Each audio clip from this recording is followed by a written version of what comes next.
On to our key findings. Our first key finding is the growing dominance of what we call scaled personalization.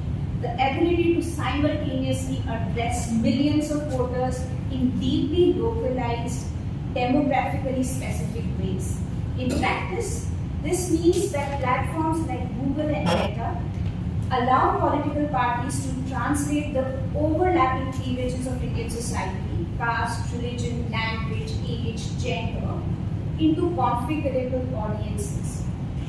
You can target ads by pin code, by language, by age bracket, and gender. And this results in a form of political communication that is not mass broadcast, it is mass customized. Let us take Google first. Using the Google Ads Transparency Center, we found that the BJP adopted a high volume micro-targeted strategy dominated by image-based ads and tailored in regional languages, distributed using pin code level granularity. In contrast, the Congress focused on fewer high investment ads with broader regional targeting and a more cohesive narrative centered on jobs, youth, and women. What's fascinating is how both parties adopted these strategies across the several polling phases, altering not just visuals but also languages, as you see in this image here, slogans and themes depending on the region and timing. The BJP's flexibility and scale in message localizations stood out sharply. Google in this sense became not just a delivery tool, but a mirror to each party's political imagination and their digital muscle. Now on Meta, the platform doesn't reveal targeting filters, but it does reveal consumption patterns, and that too tells a story. By studying the impression and expenditure data, we tracked how both parties differed in messaging priorities, regional spending, and engagement levels. This allowed us to uncover which voter issues were foregrounded and how those shifted across states and time frames. So scaled personalization was at the heart of this campaign design. It allowed parties to speak to many audiences at once in languages that resonated best with them. A second key finding is that in the 2024 Lok Sabha elections, political messaging didn't exist in isolated silos. It traveled across mediums, formats, and publics. One of the best examples of this would be the famous slogan of Is Baar Char Se Paar. Modi used it in campaign rallies, the party amplified it through image-based Google ads.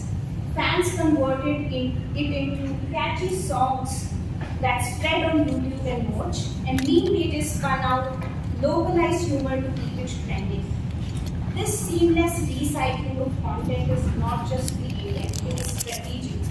What we are witnessing is not a party speaking to the voters, but the construction of a parallel media universe, where voters are continuously addressed in tones and formats designed to feel familiar and urgent. Let me now turn to a less visible but arguably more troubling trend, which is that of proxy politics. The 2024 election witnessed a dramatic uptick in the role of third-party campaigners and social media influencers, entities that are not officially associated with any political parties but still play a major role in shaping the electoral narrative. In our analysis of Meta advertisements alone, we tracked 31 high-spending third-party campaigners, many operating under ambiguous or provocative names, often using meme-driven, emotionally charged content. A staggering 64% of these ads were negative in tone, and many veered into Islamophobic, communal, or misleading messaging. What's more, these ads were disproportionately consumed by young men aged 18 to 34, raising serious concerns about its potential role in shaping political perception and behaviors. Many of these entities, some running ads with over 1 million impressions, had no transparency obligations or expenditure reporting or pre-certification requirements under the Election Commission's current regulatory framework in the same manner as political parties do. And this gave political parties this allowed political parties to potentially outsource campaigning to ideologically aligned but legally unaccountable actors, evading spending limits, distancing themselves from controversial content, and allowing disinformation or polarizing messages to spread with plausible deniability. The same dynamic holds for social media influencers. From entertainment bloggers to lifestyle creators, many blended political endorsements into their content without labeling posts as paid promotion. This influencer ecosystem extended party reach to non-political audiences while staying entirely outside the regulatory deadline. In some cases, proxy campaigners and influencers even outspent smaller parties and generated more engagement than even some official party handles, effectively functioning as shadow campaigns campaigners without any tools or accountability. What we are seeing here is not just a loophole, it is a new mode of campaigning which needs urgent regulatory attention. Let's now turn to something which is very fundamental to electoral integrity, which is the 48 hours silence period. Using data from Google Ads Transparency Center, we analyzed nearly 4,000 political ads delivered during the silence period across all 7 phases during the 24 elections. Our findings reveal that both major parties, the BJP and the INC, violated silence period norms at scale. The BJP's strategy was more hyper-local, deploying geo-targeted ads at the constituency level, often using pin code filters. These were tailored visual mobile-first messages pushed at the very last minute to voters in critical seats. The INC's approach was more national in scale, but that very scale meant that when these ads were running during the silence period, they blanketed multiple constituencies in simultaneous violation. These were not isolated lapses. These violations occurred repeatedly across all the phases and in different locations, suggesting a structural failure of enforcement. Election enforcement mechanisms remain geared towards legacy media. They simply do not have the granularity or the real-time visibility needed to monitor platform-delivered, algorithmically sequenced digital ads. Let me now turn to another foundational challenge, which is the asymmetry in digital campaign expenditure. Our data reveals stark differences in spending capacity between national parties and their regional or local counterparts. The BJP in particular deployed significantly greater resources for platform advertising, both in terms of volume and granularity. They aren't just budgetary differences, they translate into deep inequities in visibility, reach, and message frequency. In an ecosystem where scale and speed amplify political voice, this uneven terrain distorts the level playing field. And it raises difficult but important questions such as, are we moving towards a system where political influence directly correlates with digital expenditure? And can electoral competition truly be fair if access to voters is paywalled behind algorithmic delivery?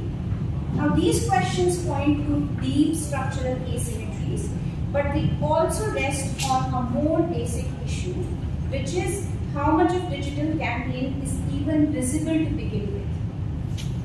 And this brings me to what we describe as partial transparency by design. Under the Indian electoral law, political advertisers must obtain pre-certification from the Media Certification and Monitoring Committee and disclose all expenditures incurred on social media platforms. The intent of these rules is clear: to ensure full visibility so that voters, journalists, and election monitors can trace who paid for what message, when, and where.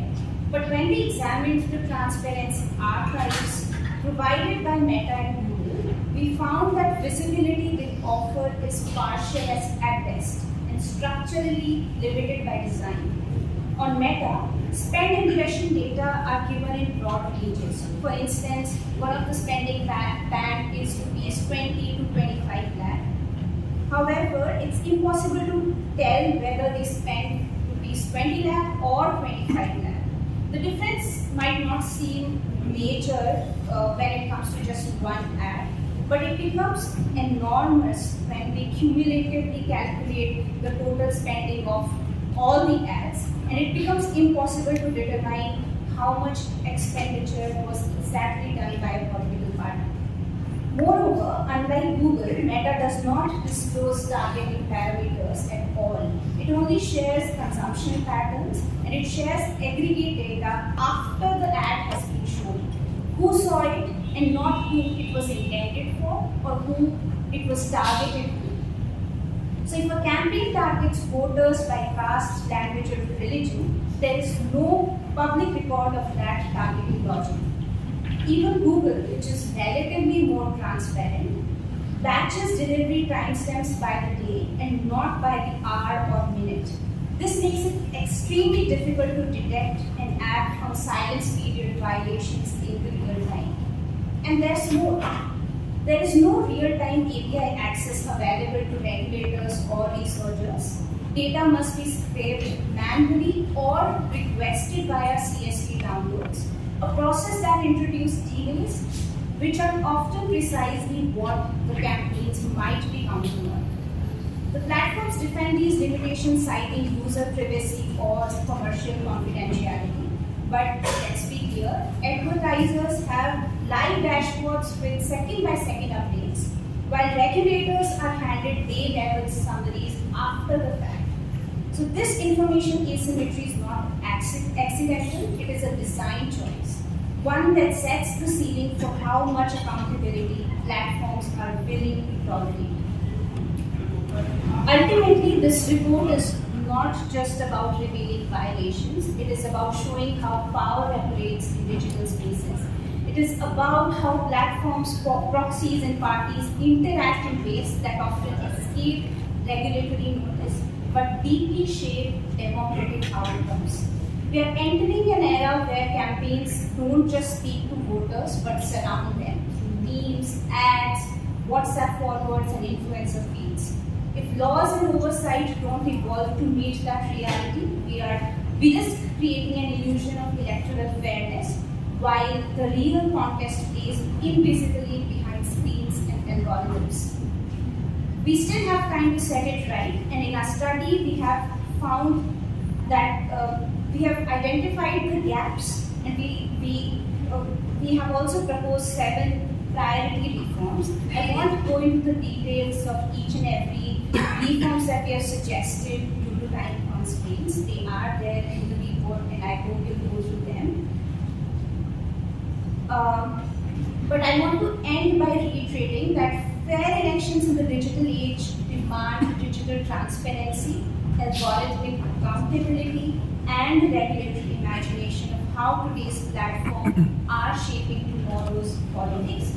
And we welcome your comments, feedbacks, and questions. Please write to us, and we would want to collaborate with all of you who are interested to propose further reforms.